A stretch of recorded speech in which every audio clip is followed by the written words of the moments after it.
आपका यूनिक प्रज्ञान यूट्यूब परिवार में मैं प्रज्ञान सर हार्दिक स्वागत करता हूं, वंदन करता हूं, अभिनंदन करता हूं। प्यारे साथियों, सुबह के 5 बज चुके हैं और जिस प्रश्नोत्तरी 50 का आप बेसब्री से करते रहते हैं इंतजार, वह प्रश्नोत्तरी 50 लेकर के आपके बीच उपस्थित हूं। जैसा कि आप जानते हैं, प्रश्नोत्तरी 50 का मुख्य उद्देश्य आपके अध्ययन का आपको रिविजन कराना। 50 प्रश्नों को वन लाइनर शैली में बहुत कम समय में प्रतिदिन सुबह सुबह आप करते हैं रिवाइज।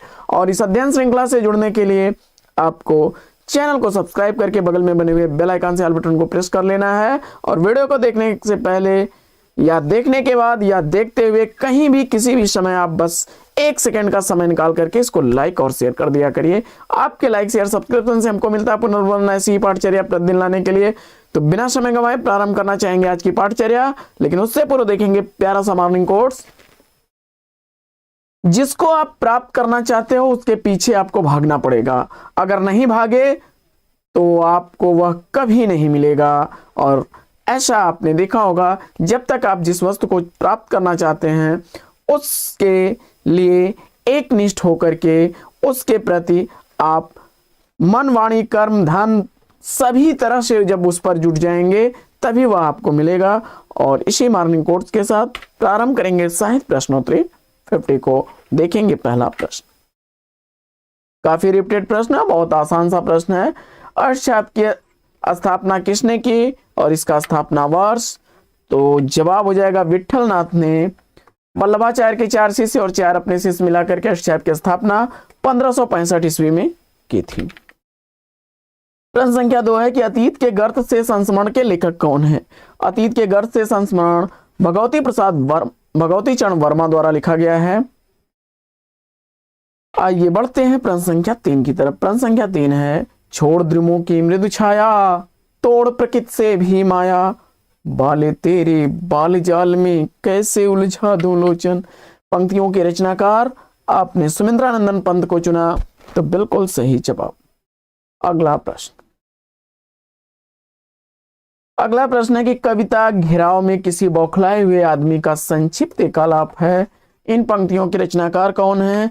और जवाब में सुदामा पांडे धूमिल को चुन करके आपने इस प्रश्न का बिल्कुल सही जवाब दिया। अगला प्रश्न, हमारे साहित्य निर्माता आलोचना ग्रंथ के लेखक कौन है? हमारे साहित्य निर्माता आलोचना ग्रंथ किसके द्वारा लिखा गया है? जवाब में आपने शांत प्रिय द्विवेदी को बताया, बिल्कुल सही जवाब। अगला प्रश्न है कि आंखों की दहलीज पर उपन्यास की उपन्यासकार कौन है? आंखों की दहलीज पर उपन्यास मेहरुन्निसा परवेज द्वारा लिखा गया है। अगला प्रश्न है कि कोई दूसरा नहीं कृति के रचनाकार कौन है? तो कोई दूसरा नहीं है, कुंवर नारायण की रचना है। 1995 ईस्वी रचना का रचनाकाल है। अगला प्रश्न है कि कविता की तीसरी आंख आलोचनात्मक कृति के लेखक कौन है? तो कविता की तीसरी आंख आलोचनात्मक रचना प्रभाकर सोत्री की है। अगला प्रश्न है कि घुटन आत्मकथा के लेखक कौन है? घुटन आत्मकथा रमाशंकर आर्य द्वारा लिखी गई रचना है।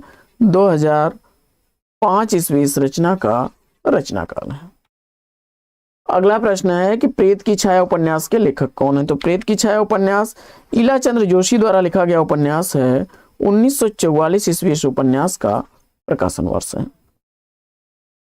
प्रश्न संख्या 11, प्रयोगवाद के बाद हिंदी कविता की जो नवीन धारा विकसित हुई उसे क्या नाम दिया गया है? उसे क्या कहा जाता है? जवाब हो जाएगा नई कविता। प्रश्न संख्या 12 है कि प्राणों का सौदा जंगल के जीव कृति की रचनाकार कौन है? प्राणों का सौदा जंगल के जीव पंडित श्री राम शर्मा की रचना है। अगला प्रश्न है कि आई ऋतु पावस न पाई प्रेम पतियां, इन पंक्तियों के रचनाकार कौन है? तो जवाब हो जाएगा सेनापत की पंक्तियां हैं। अगला प्रश्न है कि नागार्जुन द्वारा रचित मछुआरों के जीवन पर आधारित उपन्यास कौन सा है? तो जवाब हो जाएगा वरुण के बेटे।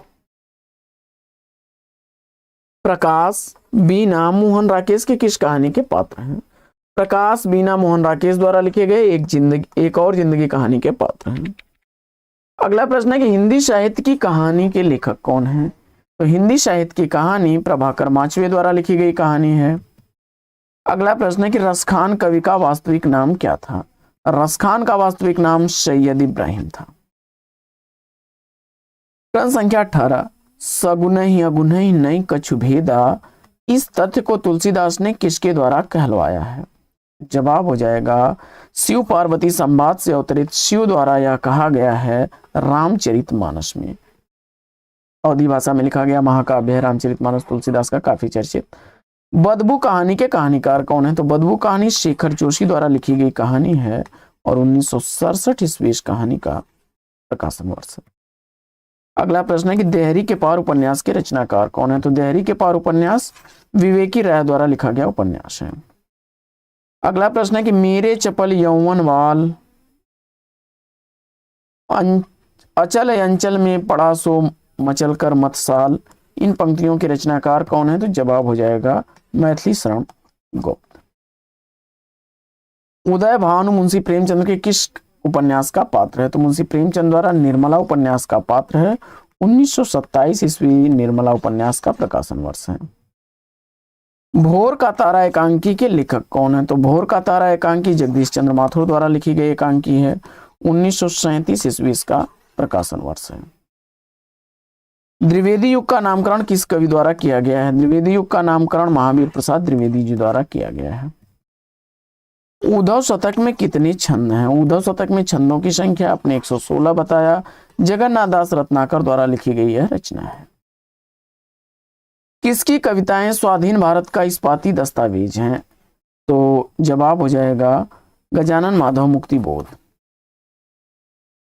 विश्व हिंदी सम्मेलन 1983 ईस्वी में कहां हुआ था? तो विश्व हिंदी सम्मेलन 83 ईस्वी में दिल्ली में हुआ था। लोकदेव नेहरू किसकी संस्मरणात्मक रचना है? तो जवाब हो जाएगा रामधारी सिंह दिनकर की। चितवन की छां निबंध के लेखक कौन है? चितवन की छां निबंध विद्यानिवास मिश्र द्वारा लिखा गया 1953 ईस्वी का प्रकाशित निबंध है। अगला प्रश्न है कि चीणों पर चांदनी किसकी रचना है? तो चीणों पर चांदनी कृति के लेखक निर्मल वर्मा है। 1964 ईस्वी इसका प्रकाशन वर्ष। ब्रज कोकिल नाम से प्रसिद्ध रचनाकार कौन है? तो ब्रज कोकिल नाम से प्रसिद्ध रचनाकार सत्यनारायण कवि रत्न है। अगला प्रश्न है कि शोषक वर्ग के प्रति घृणा का भाव किस युग की कविता की प्रमुख विशेषता रही है? शोषक वर्ग के प्रति घृणा का भाव प्रगतिवादी काव्यधारा की विशेषता रही है। लोकोक्ति शतक मन की लहर कृतियों के रचनाकार कौन है? लोकोक्ति शतक और मन की लहर प्रताप नारायण मिश्र की रचनाएं हैं। निसहाय हिंदू उपन्यास के उपन्यासकार कौन है? तो निसहाय हिंदू उपन्यास राधा कृष्ण दास द्वारा लिखा गया उपन्यास है और 1890 ईस्वी इस उपन्यास का प्रकाशन वर्ष। अगला प्रश्न है कि भक्तिकाल को किस कवि ने जड़िया कवि कहा है? तो भक्तिकाल के नंददास को जड़िया कवि कहा गया है। सुदामा पांडे धूमिल को उनकी किस कृति के लिए साहित्य अकादमी पुरस्कार दिया गया? तो सुदामा पांडे धूमिल को उनकी रचना कल सुनना मुझे के लिए 1979 ईस्वी में साहित्य अकादमी पुरस्कार से सम्मानित किया गया। यह काव्य विधा की रचना है। चांद सूरज के वीरन आत्मकथा के लेखक कौन है? तो चांद सूरज के वीरन आत्मकथा देवेंद्र सत्यार्थी द्वारा लिखी गई है। मुणेर पर सूरज आत्मकथा के लेखक कौन है? मुणेर पर सूरज आत्मकथा रामविलास शर्मा द्वारा लिखी गई है। अगला प्रश्न है कि मध्वाचार्य किस संप्रदाय के संस्थापक हैं? तो मध्वाचार्य द्वैताद्वैतवाद संप्रदाय के संस्थापक हैं। द्वैताद्वैत दर्शन है इनका और ब्रह्म संप्रदाय। अगला प्रश्न,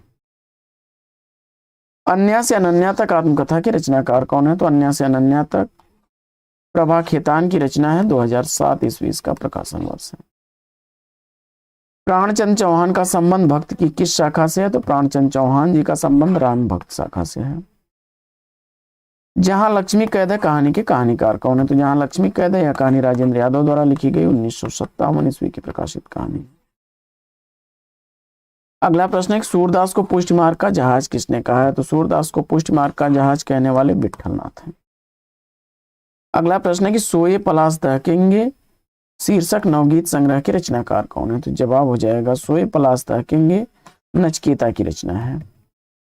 संचारणी निबंध के निबंधकार कौन है? संचारणी निबंध शांति प्रिय द्विवेदी जी द्वारा लिखा गया 1939 ईस्वी का प्रकाशित निबंध है। अगला प्रश्न है कि करबला नाटक के नाटककार कौन है? तो संग्राम और करबला नाटक मुंशी प्रेमचंद द्वारा लिखा गया नाटक है। 1928 ईस्वी इसका प्रकाशन वर्ष है। अगला प्रश्न, आर्य समाज की स्थापना कब हुई थी? तो आर्य समाज की स्थापना स्वामी दयानंद सरस्वती जी ने 1875 ईस्वी में की थी। अगला प्रश्न है कि पंच पांडव चरितरास के रचनाकार कौन है? तो पंच पांडव चरितरास शालिभद्र सूर्य की रचना है। अगला प्रश्न है कि कष्ट हृदय की कसौटी है, तपस्या अग्नि है, प्रसाद के किस नाटक का संवाद है? जवाब हो जाएगा स्कंदगुप्त नाटक का संवाद है, देवसेना का कथन है। अगला प्रश्न है कि शुद्धाद्वैतवाद दर्शन के प्रवर्तक आचार्य कौन है? शुद्धाद्वैतवाद दर्शन वल्लभाचार्य का है। तो साथियों, आज की इस पाठचर्या में लेंगे यहीं पर विराम। फिर मिलेंगे आपसे अगले वीडियो में एक नए प्रश्न, एक नए टॉपिक, एक नए अंदाज में। तब तक के लिए लेते हैं आपसे विदा। आपका जीवन मंगलमय हो। बेस्ट विशेष बेस्ट ऑफ लक। जय हिंद साथियों।